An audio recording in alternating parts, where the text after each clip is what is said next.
বন্ধুরা, আজকে আমি বানাবো পটল পাসিন্দা। এটা বানাতে যা যা লাগছে, প্রথমে কড়াইতে তেল দিয়েছি। এবার এর মধ্যে একটু এলাচ আর দারচিনি ফোড়ন দিয়েছি। এটা কিছুক্ষণ ভেজে নেব। এবার দেখো, এর মধ্যে আমি আলু পটলটা দিয়ে দিলাম। আলু, পটল আর টমেটো তিনটে ভেজে নেব। এবার দেখো, এর মধ্যে আমি আদা, ধনে গুঁড়ো, জিরে গুঁড়ো সব পেস্ট করে নিয়ে নিয়েছি একসাথে। এবার দেখো, আমি এর মধ্যে পেস্টটা দিয়ে দিলাম। দিয়ে এবার কিছুক্ষণ কষিয়ে নেব।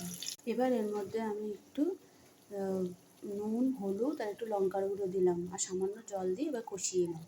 দেখো, এখানে আমি একটু সামান্য জল দিয়ে দিলাম, উষ্ণ গরম জল। এবার এটাকে ঢেকে কিছুক্ষণ রান্না করে নেব।